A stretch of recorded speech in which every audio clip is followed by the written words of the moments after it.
दोस्तों, इस दुनिया में भाई भाई का दुश्मन क्यों बन जाता है? धोखा करके भाई की संपत्ति क्यों हड़प लेता है? आइए इस कहानी के माध्यम से समझते हैं। एक बार माता पार्वती भगवान शिव के पास बैठी थी तो उन्होंने महादेव से पूछा कि मैंने मृत्यु लोक पर देखा कि भाई भाई की जान का दुश्मन बना हुआ है, भाई भाई की संपत्ति हड़पने में लगा हुआ है, भाई भाई की पत्नी को छीनने में लगा हुआ है, एक भाई दूसरे भाई को धोखा देने में लगा हुआ है। प्रभु, जब मैंने ये नजारा देखा तो मेरा मन विचलित हो गया। इसीलिए मैं आपसे 2 प्रश्न पूछना चाहती हूँ। यदि आप मेरे प्रश्नों का उत्तर देकर मेरे मन को संतुष्ट कर दें तो आपकी बड़ी कृपा होगी। फिर भगवान महादेव कहते, हे पार्वती, ठीक है, तुम अपने दोनों प्रश्न बताओ, मैं तुम्हें तुम्हारे दोनों प्रश्नों के उत्तर देकर तुम्हारे मन को संतुष्ट करने का पूरा प्रयास करूंगा। माता पार्वती कहने लगी, प्रभु, मेरा पहला प्रश्न है कि भाई भाई का दुश्मन क्यों बन जाता है? मेरा दूसरा प्रश्न है, भाई का हिस्सा हड़पने वाले व्यक्ति को कौन सी सजा मिलती है? फिर भगवान शिव कहते हैं, हे पार्वती, तुम्हारे दोनों ही प्रश्न बहुत ही महत्वपूर्ण हैं। जो भी इन प्रश्नों से प्राप्त ज्ञान को अपने जीवन में उतारेगा वो कभी भी अपने भाई का दुश्मन नहीं बनेगा, वो अपने भाई का हिस्सा कभी भी नहीं हड़पेगा, वो अपनी भाई की पत्नी को कभी छीनने की कोशिश नहीं करेगा। भगवान शिव कहते हैं, मैं तुम्हें तुम्हारे दोनों प्रश्नों के उत्तर देने से पहले एक छोटी सी कहानी सुनाता हूं। इस कहानी को बहुत ही ध्यान से सुनना। यदि तुमने इस कहानी को ध्यान से सुना तो निश्चित ही तुम्हारे दोनों प्रश्नों का उत्तर तुम्हें मिल जाएगा और तुम्हारा मन पूरी तरह से संतुष्ट हो जाएगा। फिर माता पार्वती भगवान शिव को कहानी पूरी सुनने का वचन देती हैं और कहती हैं, आप कहानी शुरू कीजिए, मैं कहानी को पूरा मन से सुनूंगी। दोस्तों, तो कहानी शुरू करने से पहले मेरा आप सभी से अनुरोध है कि आप हमारी कहानी में खो जाएं, उससे पहले हमारे चैनल को सब्सक्राइब करके बेल आइकन अवश्य दबा लें, जिससे हमारी हर वीडियो का नोटिफिकेशन सबसे पहले आप तक पहुंच सके और आप हमारी हर वीडियो से प्राप्त ज्ञान को अपने जीवन में उतार सके। तो ले कहानी शुरू करते हैं। भगवान शिव कहते हैं, हे पार्वती, एक नगर में राजा था। उसके महल में एक बहुत ही सुंदर बाग था। उस बाग में तरह तरह के फूलों के पौधे और अनेक प्रकार के मीठे फलों के पेड़ थे। इसके अलावा उस बाग में सबसे आश्चर्यजनक चीज थी, एक सेब का पेड़ था जिसमें सोने के सेब लगते थे। उस राजा ने उस पेड़ की देखभाल के लिए खास इंतजाम कर रखा था। जब इसके फल पकते थे तो चौकीदार रात दिन उस पेड़ का पहरा दिया करते थे ताकि कोई सोने का सेब चुरा न सके। भगवान शिव कहते हैं, हे पार्वती, लेकिन एक दिन की बात है, जब बाग के माली ने सोने के सेबों को गिना तो उसमें एक सेब गायब था। माली तुरंत दौड़ता हुआ राजा के पास पहुंचा और राजा को सेब के पेड़ पर एक फल कम होने की खबर दी। राजा ने यह बात सुनी तो उसे बड़ा आश्चर्य हुआ कि बाग में उस पेड़ की देखभाल का इंतजाम करने के बाद उस पेड़ से फल कैसे चोरी हो गया। राजा ने ऐलान किया कि जिस व्यक्ति ने उस पेड़ का सेब चुराया है, उस व्यक्ति को जो भी कपड़ कर लाएगा उसे इनाम दिया जाएगा। राजा के 3 बेटे थे। सबसे बड़ा राजकुमार राजा से कहने लगा, पिताजी, रात को मैं बाग में पहरा दूंगा और चोर को पकड़ने की कोशिश करूंगा। फिर राजा ने अपने बड़े बेटे यानी बड़े राजकुमार को बाग में पहरा देने का आदेश दिया और चोर को पकड़ने की इजाजत दे दी। वो बड़ा राजकुमार रात में पहरा देने लगा, लेकिन 2 घंटे बाद ही बड़े राजकुमार को नींद आ गई और वो सो गया। भगवान शिव कहते हैं, हे पार्वती, वो राजकुमार सुबह उठकर उसने सेबों को गिना तो वो देखकर चकित रह गया कि रात भर में एक सेब और गायब हो गया। फिर इसके बाद दूसरी रात को मझले राजकुमार ने पहरा देने का काम संभाला तो उसे भी नींद आ गई और तीसरे दिन भी सेब चोरी हो गया। पेड़ से लगातार फल चोरी होने से वो राजा बड़ा चिंतित था और दरबारी की भी समझ में नहीं आ रहा था कि क्या किया जाए। ये सोचते हुए सब उदास बैठे थे। इतने में सबसे छोटा राजकुमार आया और उसने कहा कि आज की रात मैं पहरा दूंगा और चोर को पकड़ लूंगा। भगवान शिव कहते हैं, हे पार्वती, राजा सबसे छोटे राजकुमार से खुश नहीं रहता था। वो छोटे राजकुमार को हमेशा मूर्ख समझता था और फिर जब छोटा राजकुमार राजा से कहता है कि आज रात को मैं पहरा दूंगा और चोर को पकड़ कर लाऊंगा, तुम्हारे बस की बात नहीं है। लेकिन छोटा राजकुमार नहीं माना। उसने राजा से प्रार्थना की और बोला, उसे एक मौका दिया जाए। वहीं अंत में राजा राजी हो गया। भगवान शिव कहते हैं, हे पार्वती, फिर सबसे छोटा राजकुमार रात में पहरा देने लगा। उसने तय किया कि वो किसी भी हालत में नहीं सोएगा और चोर को जरूर पकड़ेगा। वहीं जब आधी रात हुई और रात के 12 बजे का समय हुआ तो राजकुमार ने देखा कि एक सुंदर सोने की चिड़िया कहीं से उड़ती हुई आई और सेब के पेड़ पर बैठ गई। फिर उसने देखते देखते सोने का एक सेब तोड़कर अपनी चोंच में पकड़ लिया। छोटा राजकुमार जाग रहा था। राजकुमार ने फौरन निशान साधा और तीर चला दिया, लेकिन तीर चिड़िया को नहीं लगा और वो पंख फड़फड़ कर उड़ गई। राजकुमार का तीर उस चिड़िया के पंख पर लगा और एक सोने का पंख टूटकर जमीन पर आ गिरा। भगवान शिव कहते हैं, हे पार्वती, फिर दूसरे दिन सुबह राजकुमार ने राजा को सारी बात बता दी और वो सोने का पंख राजा के सामने रख दिया। पंख इतना सुंदर और इतना कीमती था कि राजा उसे देखता ही रह गया। राजा ने कहा, अगर उस चिड़िया का एक पंख इतना सुंदर है तो चिड़िया कितनी सुंदर होगी। मैं चाहता हूं कि उस चिड़िया को पकड़ कर लाओ। भगवान शिव कहते हैं, हे पार्वती, फिर सबसे पहले बड़ा राजकुमार इस काम के लिए रवाना हुआ और चलते चलते एक जंगल में पहुंचा। वहां उसने एक लोमड़ी को एक पेड़ के नीचे आराम करते देखा। फिर राजकुमार ने शिकार के लिए मौका देखकर तीर अपने धनुष पर चढ़ा लिया। वो तीर छोड़ते ही वाला था कि लोमड़ी ने चिल्लाकर कहा, राजकुमार, मुझे मत मारो। मुझे पता है कि तुम सोने की चिड़िया की खोज में निकले हो। तुम मेरी राय मानो तो तुम्हारा काम जल्द ही पूरा हो जाएगा। तुम इसी रास्ते से सीधे चले जाओ। शाम होने पर तुम एक गांव में पहुंचोगे। वहां तुम्हें आमने सामने दो सराय मिलेगी। वहीं एक सराय खूब सजी सजाई और दूसरी सराय बहुत ही भद्दी दिखाई देगी। तुम एक काम करना, जो सराय बहुत सजी सजाई दिखाई दे, सुंदर सी दिखाई दे, तुम उसके अंदर मत जाना। यदि तुम ऐसा करोगे तो तुम्हारा काम बहुत ही आसानी से हो जाएगा। भगवान शिव कहते हैं, हे पार्वती, वो लोमड़ी की बात सुनकर बड़े राजकुमार को हंसी आ गई और उसने चिल्लाकर कहा, भाग जा, यहां से मुझे तेरी सलाह की जरूरत नहीं है। और ऐसा कहकर बड़े राजकुमार ने लोमड़ी पर तीर छोड़ दिया। लेकिन लोमड़ी बहुत चालाक थी, वो बचकर भाग गई। बड़ा राजकुमार आगे चला गया। शाम को जब एक गांव में पहुंचा तो उसने देखा कि सड़क के किनारे सचमुच में दो सराय थी। उसमें से एक सराय सजी सजाई थी और उसके अंदर से लोगों के नाचने गाने की आवाज आ रही थी। वहीं दूसरी सराय बहुत भद्दी थी और वहां अंधेरा था। राजकुमार ने लोमड़ी की बात पर गौर नहीं किया और राजकुमार सजी सजाए सराय में ठहर गया। थोड़ी देर में वो भूल गया कि वो असल में सोने की चिड़िया की खोज में। के अंदर जो भी व्यक्ति जाता था वो अपने जिस काम के लिए आता था उस काम को भूल जाता था। इसीलिए राजकुमार भी उस चिड़िया के बारे में भूल गया। जब काफी समय बीत गया और बड़ा राजकुमार नहीं लौटा तो मझला राजकुमार सोने की चिड़िया की खोज में चल पड़ा। वो भी उसी तरह चलते चलते जंगल में पहुंचा तो वही लोमड़ी उसे भी मिली और फिर उसी लोमड़ी ने मझरे राजकुमार को भी वही बात बताई जो बड़े राजकुमार को बताई थी। मगर मझरे राजकुमार ने भी उस लोमड़ी की बात पर कोई ध्यान नहीं दिया। जब शाम को वो उस गांव में पहुंचा तो बड़े राजकुमार की तरह सजी सगाई सराय में ठहर गया और वहां के नाच गान के रंग में मस्त होकर वो भी अपना काम भूल गया। यहाँ तक कि उसे घर लौटने की भी सुध नहीं रही। भगवान शिव कहते हैं, हे पार्वती, अंत में सबसे छोटे राजकुमार ने राजा से कहा कि मैं सोने की चिड़िया की खोज में जाऊंगा तो राजा को विश्वास नहीं हुआ और वो कहने लगा, जब उससे बड़े दोनों राजकुमार इस काम में सफल नहीं हुए तो तुझे सफलता कैसे मिल सकेगी। लेकिन छोटे राजकुमार ने जिद की और उसके जिद करने पर राजा ने अपने छोटे राजकुमार को इजाजत दे दी। भगवान शिव कहते हैं, हे पार्वती, वो छोटा राजकुमार तैयार होकर सोने की चिड़िया की खोज में निकला गया। वो भी चलते चलते जंगल में पहुंच गया। उसे भी लोमड़ी मिली। राजकुमार ने लोमड़ी की बात को ध्यान से सुना तो लोमड़ी से कहा, ठीक है, तुम जैसा कहती हो मैं वैसा ही करूंगा। राजकुमार लोमड़ी से कहता है, अब तुम जाओ, मैं तुम्हें नहीं मारूंगा। छोटे राजकुमार की बात सुनकर के वो लोमड़ी खुश होकर बोली, तुम सबसे अच्छे लड़के मालूम पड़ते हो।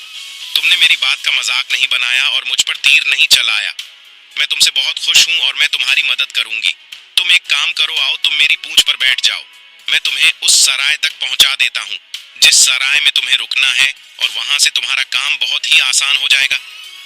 वही देखते देखते उस लोमड़ी की पूंछ काफी बड़ी हो गई और राजकुमार उस पर बैठ गया। उसके बैठते ही लोमड़ी हवा में उड़ने लगी और थोड़ी ही देर में मैदानों और पहाड़ों को पार करके उस गांव में जा पहुंची। वहीं राजकुमार ने उस लोमड़ी की सलाह को मानकर छोटी और पुरानी सराय में ही अपना डेरा डाल दिया। वो सजी सजाई सराय में नहीं गया और उस दूसरी सजी सजाई सराय से काफी दूर रहा।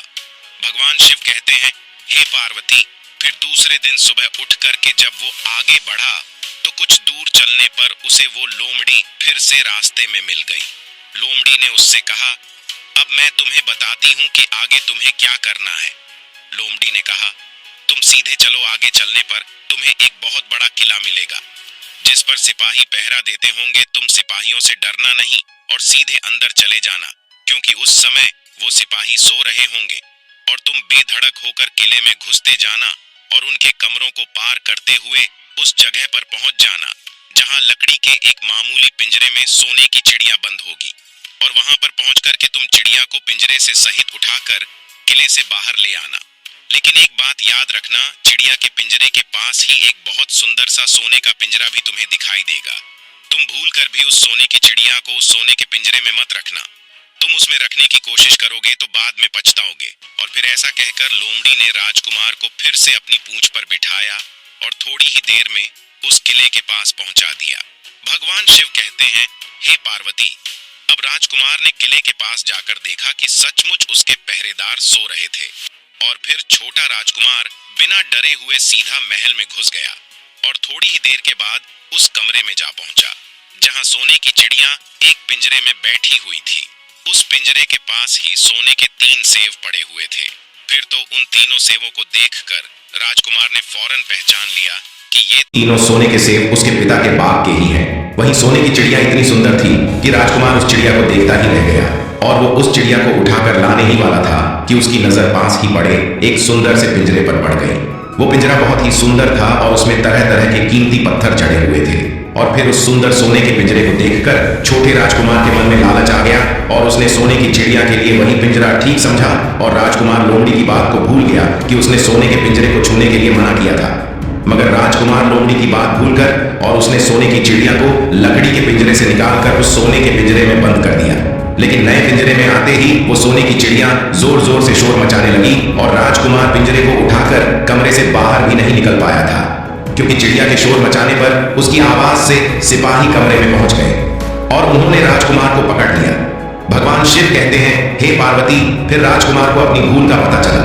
उसे याद आया कि लोमड़ी ने उसे क्या कहा था, लेकिन अब क्या हो सकता था। सिपाही उस छोटे राजकुमार को पकड़कर राजा के दरबार में ले गए। वहीं राजा के पूछने पर राजकुमार ने सारी बात राजा को बता दी। फिर राजकुमार की बात को सुनकर राजा ने कहा, तुम मेरे महल में चोरी करने के लिए गुस्से थे, मैं तुमको माफ नहीं कर सकता। तुम्हें फांसी की सजा दी जाएगी, लेकिन मैं तुम्हें एक मौका दे सकता हूं। अगर तुम मेरे लिए सोने का घोड़ा लाकर दो तो मैं तुम्हें ना सिर्फ छोड़ दूंगा बल्कि सोने की चिड़िया भी तुमको दे दूंगा। वहीं राजकुमार को अपनी जान बचाने के लिए राजा की शर्त माननी पड़ी और वो सोने के घोड़े की तलाश में निकल पड़ा। वो किले के बाहर जाने पर छोटे राजकुमार ने देखा कि लोमड़ी उसका इंतजार कर रही है और फिर उसने लोमड़ी को सारी बातें बताई। तो लोमड़ी ने निराश होते हुए कहा कि मैं अब तुम्हारी कोई मदद नहीं करूंगी। तुमने मेरे कहने के अनुसार काम नहीं किया। मैंने जिस तरह से कहा था, अगर तुम उस तरह से काम करते तो मुसीबत में नहीं फंसते और सोने की चिड़िया भी तुम्हारे हाथ में होती।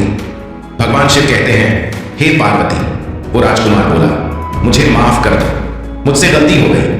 मेरा काम तुम्हारी सहायता के बिना नहीं चलेगा। मुझे राजा ने सोने का घोड़ा लाने के लिए कहा है, वरना वो मुझे फांसी पर चढ़ा देगा।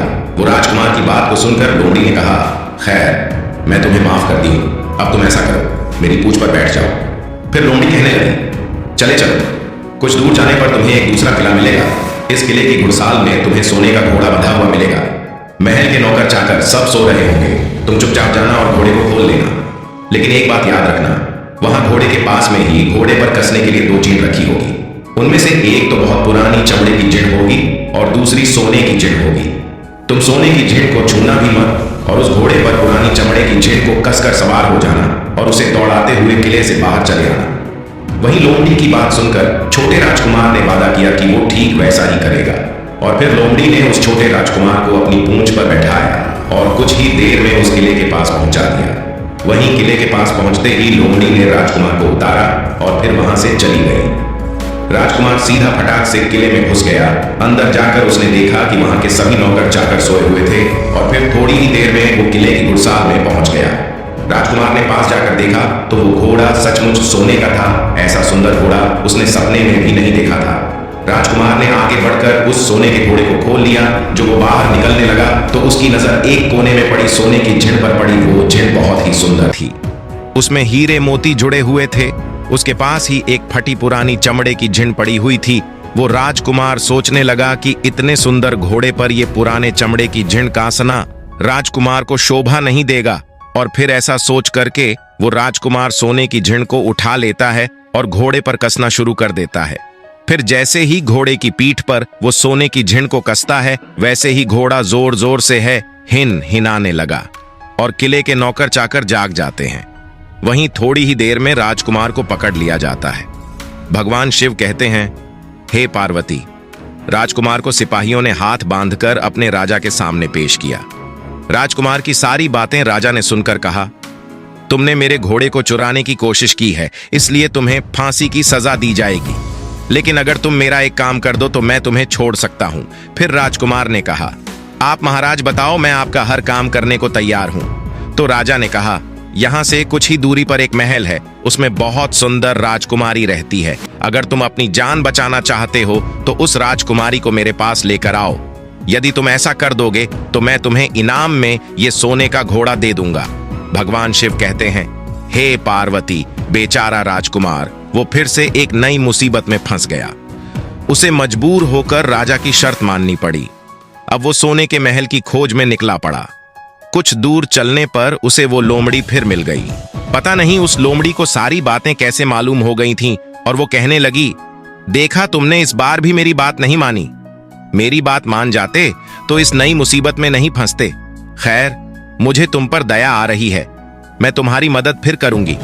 चलो, तुमको सोने के महल के पास पहुंचा देती हूं। तुम महल के बाहर ही कहीं पर छुपे रहना। जब महल में से शाम के समय राजकुमारी तालाब में नहाने के लिए बाहर आए तो तुम आगे बढ़कर उसका हाथ पकड़ लेना और डरना नहीं। जैसे ही तुम उस राजकुमारी को छुओगे, राजकुमारी तुम्हारे साथ आने के लिए राजी हो जाएगी। लेकिन एक बात याद रखना, तुम उसको वहां से सीधे अपने साथ ले आना। उसे वापस महल में मत जाने देना। वो राजकुमारी तुमसे कहेगी कि मैं अभी अपने माता पिता से मिलकर आती हूं, लेकिन तुम उसकी बातों में मत आना, वरना फिर से मुसीबत में फंस जाओगे। भगवान शिव कहते हैं, हे पार्वती। फिर ऐसा कहते हुए लोमड़ी ने फिर से उस छोटे राजकुमार को अपनी पूंछ पर बिठा लिया और देखते ही देखते वो लोमड़ी हवा में उड़ती हुई कुछ देर के बाद उस सोने के महल के पास जा पहुंची। वहीं महल के पास पहुंचते ही राजकुमार एक पेड़ की आड़ में छुपाकर बैठ गया। शाम को जब राजकुमारी नहाने के लिए किले से बाहर आई तो राजकुमार ने हिम्मत करके आगे बढ़कर उसका हाथ पकड़ लिया। उसके छूते ही राजकुमारी उसके साथ चलने के लिए तैयार हो गई और वो बोली, राजकुमार, तुम मुझे जहां भी ले जाना चाहोगे मैं तुम्हारे साथ चलूंगी, लेकिन मुझे थोड़ी देर के लिए अपने माता पिता से मिलकर आने दो। तो राजकुमार ने लोमड़ी की बात को याद किया और राजकुमार ने कहा, नहीं नहीं, ऐसा नहीं करना, तुम्हें तुरंत मेरे साथ चलना पड़ेगा। लेकिन राजकुमारी रोने लगी। इतनी सुंदर राजकुमारी थी कि राजकुमार उस राजकुमारी का रोना नहीं देख सका और उसका मन पिघल गया। छोटा राजकुमार अंत में राजी हो गया और बोला, जाओ, थोड़ी देर के लिए माता पिता से मिलकर लो, लेकिन फिर तुरंत बाहर चली आना। भगवान शिव कहते हैं, हे पार्वती। लेकिन राजकुमारी ने जैसे ही किले में कदम रखा, किले के पहरेदार जाग गए और उन्होंने राजकुमार को पकड़ लिया। वहीं राजकुमार बहुत पछताया, लेकिन अब क्या हो सकता था। सिपाहियों ने उसे अपने राजा के सामने पेश किया। राजा बहुत निराश था। उसने उसी वक्त आदेश दिया कि इस राजकुमार को फौरन फांसी पर चढ़ा दिया जाए। फिर तो फांसी का आदेश सुनने के बाद में राजकुमार रोने लगे, गिड़गिड़ाने लगा। इस पर राजा ने थोड़ी देर सोच विचार किया और कहा, मैं अपना आदेश वापस नहीं ले सकता, लेकिन अगर तुम मेरा एक काम कर दो तो तुम्हारी जान बच सकती है। फिर राजकुमार ने कहा, ठीक है, आप जो भी कहेंगे मैं आपका काम करूंगा। तो राजा ने कहा, हमारे किले के ठीक सामने एक बहुत बड़ा पहाड़ है, इसके कारण हमारे किले की सुंदरता नष्ट होती है। अगर तुम 8 दिन में इस पहाड़ को खोदकर साफ कर दो तो हम तुम्हें क्षमा कर देंगे और राजकुमारी का विवाह भी तुम्हारे साथ कर देंगे। वही राजकुमार किले के बाहर आकर पहाड़ को देखने लगा। उसके हाथ में एक छोटी सी कुदाली थी। उसके समझ में नहीं आ रहा था कि इतना बड़ा पहाड़ आखिर वो 8 दिन में कैसे खोद सकेगा। फिर भी राजकुमार अपनी जान बचाने के लिए उस पहाड़ को खोदना शुरू करता है। धीरे धीरे 7 दिन बीत गए। इतने दिन तक लगातार खोदने पर भी पहाड़ का सिर्फ एक कोना नहीं खोद सका। भगवान शिव कहते हैं, हे पार्वती। राजकुमार अंत में दुखी होकर बैठ गया। उसे अब अपने आप पर बहुत अधिक क्रोध आ रहा था और मन ही मन में कह रहा था कि अगर मैंने लोमड़ी की बात मान ली होती तो कितना अच्छा होता। लोमड़ी ने मुझे हर बार सही सलाह दी और मैं हर बार उसका कहना ना मानकर नई नई मुसीबत में फंसता गया। भगवान शिव कहते हैं, हे पार्वती, राजकुमार इस तरह सर झुकाए बैठा था कि अचानक उसे अपने पैरों के पास उस लोमड़ी की पूंछ हिलती दिखाई दी। फिर उसने नजर उठाकर देखा तो सचमुच वही लोमड़ी खड़ी थी। फिर लोमड़ी ने मुस्कुराते हुए कहा, क्यों, क्या हाल है?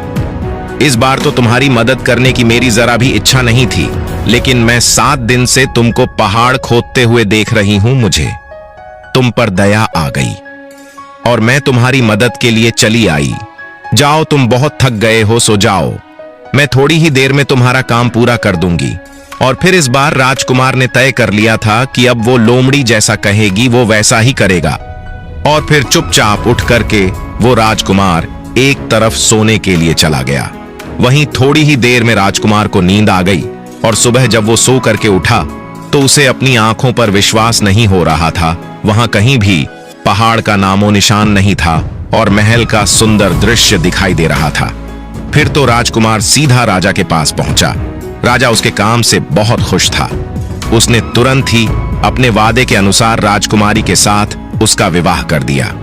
जब राजकुमार उस सुंदर राजकुमारी के साथ में कुछ दूर चला तो उसे रास्ते में फिर वही लोमड़ी मिली। लोमड़ी कहने लगी, बधाई हो राजकुमार, राजकुमारी के साथ तुम्हें देख करके मुझे बड़ी खुशी हो रही है, लेकिन अब तुम्हें सोने का घोड़ा और सोने की चिड़िया भी प्राप्त करनी चाहिए, क्योंकि वे दोनों चीज तुम्हारे ही लायक है और तुम उन्हें आसानी से प्राप्त कर सकते हो। भगवान शिव कहते हैं, हे पार्वती। फिर राजकुमार बोला, लेकिन भला मुझे सोने का घोड़ा और सोने की चिड़िया कैसे मिल सकती है? मैं तो इस राजकुमारी को भी उस राजा के लिए लेकर जा रहा हूं जिसने राजकुमारी के बदले में मेरी जान बख्शी थी। फिर लोमड़ी कहने लगी, नहीं राजकुमार, तुम ऐसा काम कभी मत करना। इस राजकुमारी के साथ में तुम्हारा विवाह हुआ है, अब ये सिर्फ तुम्हारी है। अगर तुम मेरे कहने के अनुसार काम करो तो तुम्हें सोने का घोड़ा और सोने की चिड़िया भी मिल जाएगी। तुम सबसे पहले इस राजकुमारी को लेकर सोने के घोड़े वाले राजा के पास जाओ। राजा जब राजकुमारी को देखेगा तो खुश हो जाएगा और खुश होकर वो तुमको सोने का घोड़ा दे देगा। फिर तुम घोड़े पर सवार हो जाना और सवार होकर के सबसे विदा लेना। वहीं राजकुमारी से तुम बाद में विदा लेना। और जैसे ही तुम राजकुमारी के पास पहुंचो तो तुम हाथ पकड़कर घोड़े के ऊपर खींच लेना और घोड़े को दौड़ा देना, क्योंकि सोने का घोड़ा इतना तेज दौड़ता है कि दुनिया का तेज से तेज घोड़ा भी उसकी बराबरी नहीं कर सकता है। जाओ, तुम पहले इतना काम पूरा करो, इसके बाद आगे क्या करना है बाद का काम मैं बाद में बताऊंगी। जब तुम घोड़ा और राजकुमारी को लेकर आओगे तो तुम्हें वहां आगे मैं रास्ते में फिर मिलूंगी। भगवान शिव कहते हैं, हे पार्वती, राजकुमार ने ठीक वैसा ही किया जैसा लोमड़ी ने उससे कहा था। जब सोने के घोड़े वाले राजा ने खुश होकर उसे इनाम में सोने का घोड़ा दिया तो राजकुमार उस पर सवार हो गया और सबसे विदा लेने लगा। अंत में वो राजकुमार राजकुमारी को उठाकर घोड़े पर बैठाकर घोड़े को तेजी से उड़ाता हुआ किले से बहुत दूर निकल गया। वहीं रास्ते में एक पेड़ के नीचे लोमड़ी उसका इंतजार कर रही थी और उसे देखकर लोमड़ी बोली, शाबाश, अब तुम सोने की चिड़िया भी प्राप्त कर लो। जब तुम सोने की चिड़िया वाले राजा के पास पहुंचोगे तो वो इस घोड़े को देख करके बहुत ही खुश होगा। तो तुम उससे कहना कि पहले सोने की चिड़िया का पिंजरा मेरे हाथ में दे दो, तब मैं ये घोड़ा तुमको दूंगा। फिर जैसे ही राजा जब वो पिंजरा तुम्हारे पास लाए तो तुम पिंजरा उसके हाथ से छीन लेना और घोड़े को दौड़ा देना। बस ऐसे चिड़िया तुमको मिल जाएगी और कोई तुम्हें पकड़ भी नहीं सकेगा। भगवान शिव कहते हैं, हे पार्वती, इस बार भी राजकुमार ने ठीक वैसा ही किया जैसा लोमड़ी ने बताया था और वो राजकुमारी के साथ ही घोड़े पर बैठा रहा। और जब राजा ने उसके हाथ में सोने की चिड़िया का पिंजरा दिया तो उसने तुरंत घोड़े को वहां से भगा दिया। सोने का घोड़ा हवा से बातें करने लगा। वहीं कुछ दूर चलने पर लोमड़ी फिर उसे मिल गई। राजकुमार ने उससे कहा, तुमने मेरी बहुत बड़ी मदद की है। तुम्हारी वजह से मुझे न सिर्फ सोने की चिड़िया मिली बल्कि सोने का घोड़ा और इतनी सुंदर राजकुमारी भी मिल गई। बताओ मैं तुम्हें क्या इनाम दूं? मैं तुमको कुछ ना कुछ देना चाहता हूं। फिर राजकुमार की बात को सुनकर वो लोमड़ी कहने लगी, अगर तुम खुश हो तो मेरा एक काम कर दो, तुम मुझ पर एक तीर चला करके मुझे मार दो। इस समय तुम यही सबसे बड़ा काम मेरे लिए कर सकते हो। फिर लोमड़ी की बात सुनकर राजकुमार कहने लगा, भला ऐसा कैसे हो सकता है? तुमने मेरी इतनी मदद की है और मैं बदले में तुम्हें मार दूं, ऐसा कभी नहीं कर सकता। फिर तो ऐसा सुनकर के वो लोमड़ी बहुत दुखी हुई और बोली, अगर तुम मेरा ये काम नहीं कर सकते हो तो फिर ठीक है, जाओ, लेकिन जाने से पहले तुम्हारी भलाई के लिए मैं तुम्हें 2 बातें बता रही हूं। हमेशा ध्यान रखना, पहली बात तो यह है कि कभी भी किसी भी कुएं की दीवार पर मत बैठना, और दूसरी बात, ऐसे लोगों के लिए कभी धन खर्च मत करना जिन्हें फांसी मिलने वाली हो। भगवान शिव कहते हैं, हे पार्वती। फिर लोमड़ी की बात सुनकर राजकुमार बोला, तुम भी अजीब हो, तुम्हारी बातें मेरी समझ में नहीं आती हैं। भला मैं कभी कुएं की दीवार पर क्यों बैठूंगा और ऐसे आदमियों पर धन खर्च क्यों करूंगा जिनको फांसी दी जाने वाली हो। लेकिन लोमड़ी ने उसकी बात का कोई जवाब नहीं दिया और अलविदा कह करके लोमड़ी वहां से चली गई। भगवान शिव कहते हैं, हे पार्वती, लोमड़ी के चले जाने के बाद में राजकुमार सोने का घोड़ा दौड़ाता हुआ आगे बढ़ा तो राजकुमारी उसके साथ बैठी हुई थी और सोने की चिड़िया का पिंजरा भी उसके हाथ में था। वहीं कुछ ही देर में राजकुमार उसे छोटे गांव में जा पहुंचा जिसमें वो दोनों सराय थी। गांव के लोग और खास तौर से बच्चे उसको देखने के लिए बाहर निकल कर आए। सोने के घोड़े पर इतनी सुंदर राजकुमार के साथ बैठी एक राजकुमारी को देखकर के सभी सराय वाले चकित थे।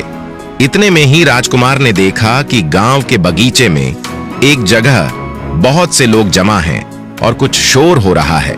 फिर राजकुमार के पूछने पर लोगों ने बताया कि वहां पर 2 आदमियों को फांसी देने की तैयारी हो रही है। फिर तो राजकुमार उन आदमियों से मिलने के लिए उधर को चल पड़ा और वहां पहुंचने पर उसने देखा कि वो 2 आदमी जिनको फांसी दी जाने वाली थी वो कोई और नहीं बल्कि उसके सगे बड़े भाई थे, जो सजी सजाई सराय में पहुंच गए थे और अपनी सुध बुध खो बैठे थे।